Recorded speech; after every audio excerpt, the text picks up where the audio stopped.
Kita beralih ke informasi lainnya. Pergerakan tanah yang terjadi di Kampung Lamkling, Kecamatan Kutacot Gli, Aceh Besar, dipastikan bukan fenomena hilangnya kekuatan tanah atau likuifaksi.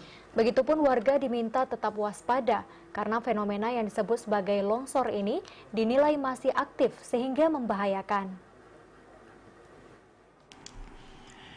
Kesimpulan terkait peristiwa pergerakan tanah di Kampung Lamkling, Kecamatan Kutacot Gli, Kabupaten Aceh Besar ini disimpulkan tim survei Program Studi Teknik Geologi Fakultas Teknik Universitas Syah Kuala bahwa tim tidak menemukan pemicu naiknya tekanan air tanah secara tiba-tiba yang menimbulkan efek pembuburan tanah seperti pada fenomena likuifaksi.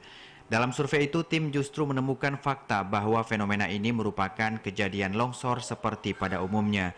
Menurut Ketua Prodi Teknik Geologi Fakultas Teknik Universitas Syah Kuala, kesimpulan ini didasari penemuan mahkota yang menjadi pemicu longsor di bagian puncak pergerakan tanah. Selain itu, tim survei juga menemukan 2 titik yang menjadi kaki longsoran yang dinilai menimbulkan longsor dengan rotasi.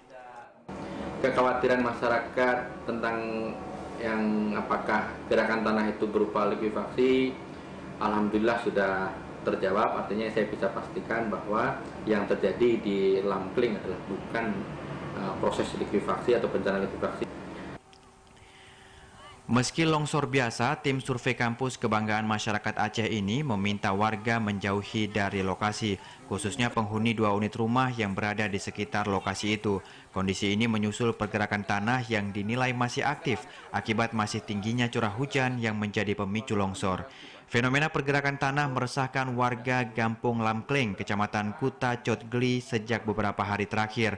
Keresahan dipicu amblasnya permukaan tanah yang mengancam sedikitnya 14 rumah, jalan desa, dan perkebunan warga. Dari Aceh Besar, Arman Konadi, TVRI melaporkan.